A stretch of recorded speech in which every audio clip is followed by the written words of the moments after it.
Hello, Sophia and Nicole. I hope that your doctor's appointment went well. I do have a video posted of our Zoom call, or it is slowly uploading because it was our brainstorming took a while. So I also wanted to make this video so that you can hear what we talked about for our story. So we've talked a whole lot this whole week about ant and grasshopper. We've talked about beginning, middle, and end in a story and what our lesson is. So remember, our lesson or our moral of our story is something that everybody can learn from. The moral of Ant and the Grasshopper was that everybody should be prepared, right? Because in our story, we had our two characters, and I'm actually going to switch my screen really quick because I know we read a few different versions of Ant and Grasshopper, but we are specifically talking about the one that we read, I believe, let me check. It was either on Wednesday or Tuesday. It was on Tuesday. So this was the one that was really long because a lot of the versions that we read were pretty short. This one was our long one. So here's that video. If you would like to rewatch it, you may. But so in this story, we remember that Ant was working super hard, right? He was gathering food, all of his nuts and raisins and a block of cheese even, right? And he was counting them the whole time. He got all the way up into the thousands with his food, right? So he was busy counting and working hard day in and day out, making sure he had plenty of food for the winter and making sure that his home was ready too. So you can see in this picture, this is all of his food. That is a lot, right? And here's his book where he kept track of what food he had. And then we have Grasshopper, and Grasshopper was the total opposite. He wanted to play the entire day. He thought, well, I have enough food for right now, so I don't need to be worried about the winter. And he invited Ant to play with him, and he spent a lot of time singing and dancing and playing violin.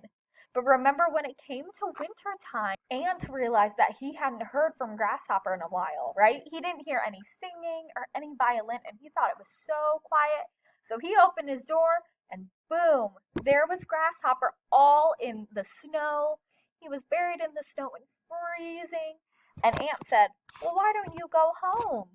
And remember, Grasshopper didn't have a home. Because he spent the whole summer playing, he wasn't ready for the winter. So he didn't have a home or any food.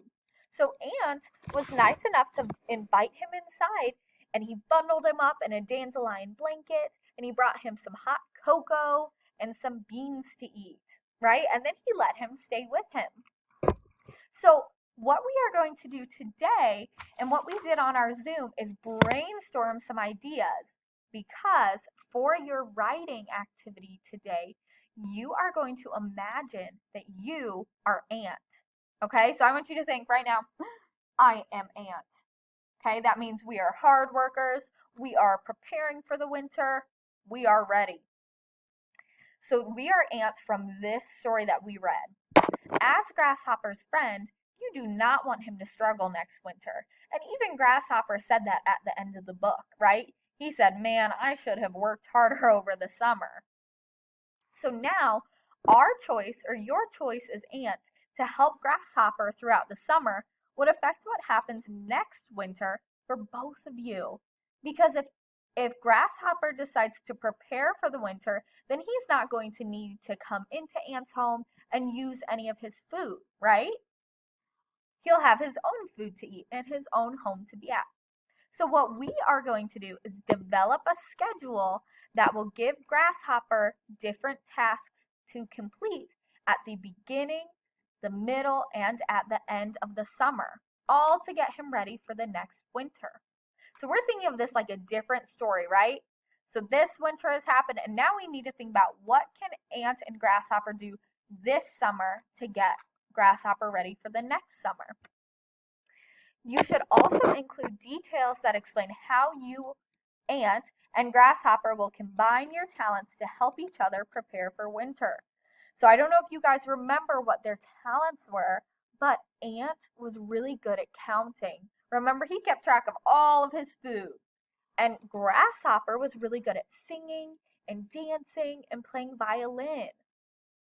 So you're going to include those too. How could they use their talents to help themselves prepare for next winter?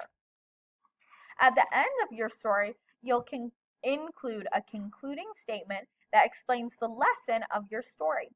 So today in our Zoom meeting, we talked about the beginning, middle, and end. We brainstormed what they might be able to do during each of those sections of the summer. So I'm going to go back to Seesaw. So right here, all we're doing today is writing the beginning of our story. So here are some of the things we brainstormed about during the beginning. And you are more than welcome to watch our Zoom video. It is almost a half an hour, so I wanted to give you this option as well. So at the beginning, we talked about, well, they may need to have a big feast so that they have energy to work, right? It's hard to work on an empty stomach. Someone else said they should find a home, or they should make or build one, right?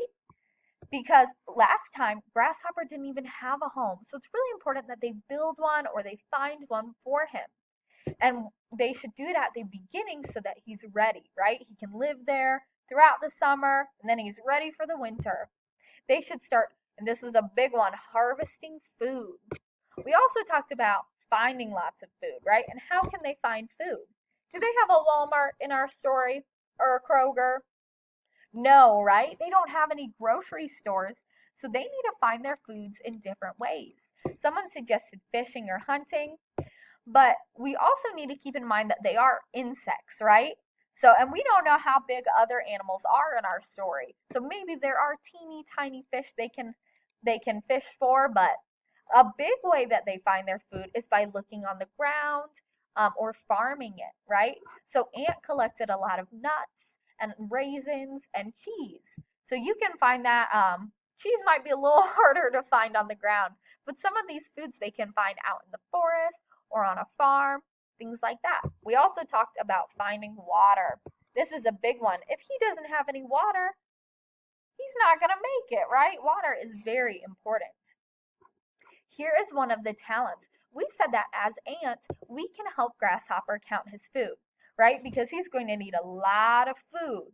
If it's going to last him all summer and through the winter, and we have finding food in every section, but we'll look at those tomorrow, okay? So we said that Ant could help Grasshopper count his food so that he can start getting some of it ready.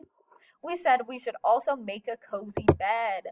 If we're building a home, we might as well build a cozy bed, right? Make sure it's comfortable. So what you are going to do today is write the beginning of the story. So on a separate piece of paper, you should write the word beginning to start with, and then I give you a starter sentence. So because we're writing the beginning of our story, we want to use our sequencing words, right? So one of our big sequencing words is first. So in this sentence, I wrote first, Ant and Grasshopper can, and then I leave you some blank area, okay? So you are going to write 3 to 4 sentences, making sure that you have a capital letter and a period because we are super second graders. You can choose some different things from our anchor chart, or you can come up with your own ideas about how Ant can help Grasshopper get ready for the winter. Okay, so you can use these, make them into a full sentence, and get these written for your story. Okay, if you have any questions or if any of that didn't make sense, let me know and I will help you.